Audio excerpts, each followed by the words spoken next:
اور افسوس سے کہنا پڑتا ہے، میں تمام علماء کا احترام کرتا ہوں، لیکن اگر کوئی اصل شیعت کا انکار کرے، ہماری جو اصول ہیں، شیعہ انبیاء کو معصوم مانتے ہیں، ہمارا عقیدہ ہے نبی کبھی بھی گناہ نہیں کر سکتے، لیکن ایک لاہور کے عالم دین ہے، میں احترام کرتا ہوں، جب آپ تقریروں میں یہ بولیں گے کہ حضرت آدم نے گناہ کیا، یہ وہی وہابیت والی بات ہے۔ جب آپ نماز عید کے خطبوں میں یہ بولیں گے کہ قرآن میں صراحتاً حکم ہے کہ نماز جمعہ واجب ہے، اور یہ مراجع کیوں کہہ رہے ہیں کہ نماز جمعہ اختیاری ہے، یہ اٹیک مرجعیت پر ہے۔ 14 سال ہو گئے گاؤں گاؤں گلی گلی جاتے لوگوں کو مرجعیت کی طرف آنے کے لیے، اور ایک صاحب امامہ اگر مرجعیت کے لیے ایسے جملے بولے،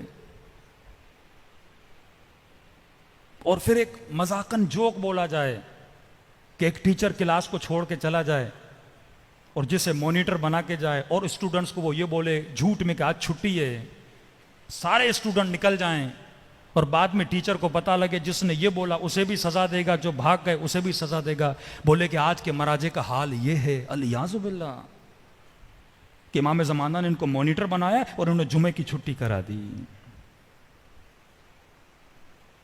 یہ نظریہ وہابیوں کا نظریہ ہے کہ قرآن کی ظاہری آیتوں پہ فتویٰ دینا۔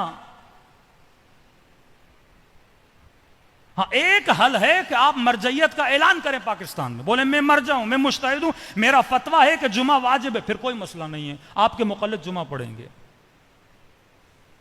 آغا فاضل کے نزدیک شاید سر پانی میں جائے تو مثلا روزہ باطل نہیں ہوتا، یہ تھوڑی آغا فاضل آغا بہجت پہ تنقید کریں، آغا خامنئی پہ تنقید کریں، اس سے مرجعیت ختم ہو جاتی ہے۔ میں اگر مرجع نہیں ہوں، اگر میں نے مرجعیت کا اعلان نہیں کیا، مجھے حق نہیں ہے میں کسی مجتہد کی فتویٰ پہ تنقید کروں۔ ظواہر آیات قرآن پہ اگر حکم دینا ہوتا تو قرآن میں صریحتاً لکھا ہے، ابا حضرت آزر کو حضرت ابراہیم کا باپ بتایا گیا ہے، اور خدا کہتا ہے وہ کافر تھا، پھر آپ بھی مانو حضرت ابراہیم کے والد کافر تھے اگر ظواہر پہ حکم کرنا ہے۔ خدا کہتا ہے جو یہاں اندھا ہے وہ وہاں اندھا ہے، پھر بولو کہ جو یہاں اندھا ہے وہ وہاں اندھا ہے، ظاہر پہ حکم کرو۔ خدا کہتا ہے ید اللہ فوق ایدیہم، میرا ہاتھ ان کے ہاتھ کے اوپر ہے، پھر حکم دو۔ سینکڑوں احادیث چھٹے امام کے زمانے میں کہ امام نے لعنت بھیجی ان لوگوں پر جو جمعہ پڑھنے جا رہے ہیں۔ بعض ہمارے غالی غلات شیعہ جو بے وقوف ہیں، وہ اس حدیث سے کیا سمجھتے ہیں کہ آج کے زمانے میں جمعہ پڑھنا حرام ہے، بعض پھر یہ نتیجہ نکالتے ہیں۔ بنو عباس اور بنو امیہ کے زمانے میں جو جمعہ پڑھنے جاتے تھے، بنو عباس اور بنو امیہ نے اپنے مولوی مسجدوں میں لگائے تھے، ان کے پیچھے امام نے فرمایا جمعہ پڑھنا منع ہے۔ ہمارا عقیدہ ہے جب تک حکومت الہی یعنی امام زمانہ نہیں آتے تب تک جمعہ اختیاری ہے۔ حکومت معصوم کے انڈر جو جمعہ ہوگا وہ جمعہ کیا ہے؟ اب حدیث موجود ہے، آپ حدیث کا کیسے انکار کر سکتے ہو؟ اور آپ لطیفے پڑھو، مراجع کا مذاق اڑاؤ۔ چلو آپ نے ایک لطیفہ پڑھا ہے، ایک آج میں بھی سنا دیتا ہوں۔ کہتے ہیں رسول خدا اپنے اصحاب کے ساتھ گئے، ظہر کی نماز پڑھی، یہ حدیث ہے اہل سنت کی کتب میں، شیعہ میں، دونوں میں موجود ہے۔ نماز ظہر کی نماز پڑھی، نماز پڑھنے کے بعد انہوں نے اونٹ کا گوشت کھایا۔ اب وقت ہونے والا تھا نماز عصر کا۔ اب اونٹ کا گوشت کھانے سے آپ کو پتہ ہے وضو کس چیز سے باطل ہوتا ہے؟ بدن سے ہوا خارج ہو جائے تو وضو باطل ہوتا ہے۔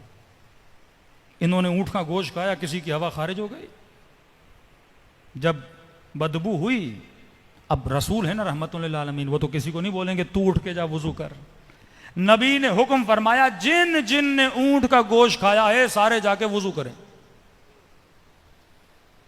اب کل سے مولوی فتویٰ دے کہ جو بھی اونٹ کا گوشت کھائے گا اس کا وضو باطل ہے۔ حکمت ہوتی ہے کون سا حکم کس جگہ پہ کس لیے دیا گیا ہے، یہی حکمت بعض شیعوں میں نہیں ہے۔ بعض جمعے کو حرام سمجھتے ہیں اور بعض نے کہہ دیا کہ جمعہ واجب ہے۔ ہاں مرجعیت کا میں بھی اعلان اگر کر دوں مرجعیت کا، پھر بھائی میرا فتویٰ ہے، میرے مقلد میرے فتوے پہ کیا کریں؟ عمل کریں. کسی کو حق نہیں ہے کسی مرجع کو کیا کرے؟ ٹوکے. اسی طرح رہبر کا ایک فتویٰ ہے، اس کے مرجع عمل نہ کریں. آغا سستانی کا ایک فتویٰ ہے، مرجع عمل کریں. مرجعیت شیعت کی بقا ہے، انبیاء کی عصمت ہمارا ایمان ہے. کسی نبی کا باپ کافر نہیں ہو سکتا. اگر آپ اس بات پہ آ گئے پھر علی بن ابی طالب کے لیے کیا بولو گے؟ یہی تو بولتے ہیں کہ جب ابراہیم کا باپ قرآن میں خدا کہتا ہے اس کا باپ آزر ہے وہ کافر ہے لیاذ باللہ، تب کہتے ہیں علی بن ابی طالب تو نبی نہیں ہے. ساری اساس ہمارے عقیدوں کی خراب ہو جاتی ہے. یہ سوچ اور فکر ہمیں ہونی چاہیے کہ جب ہم گفتگو کر رہے ہیں کہیں مکتب کو نقصان نہ دیں. صلوات پڑھیں محمد و آل محمد.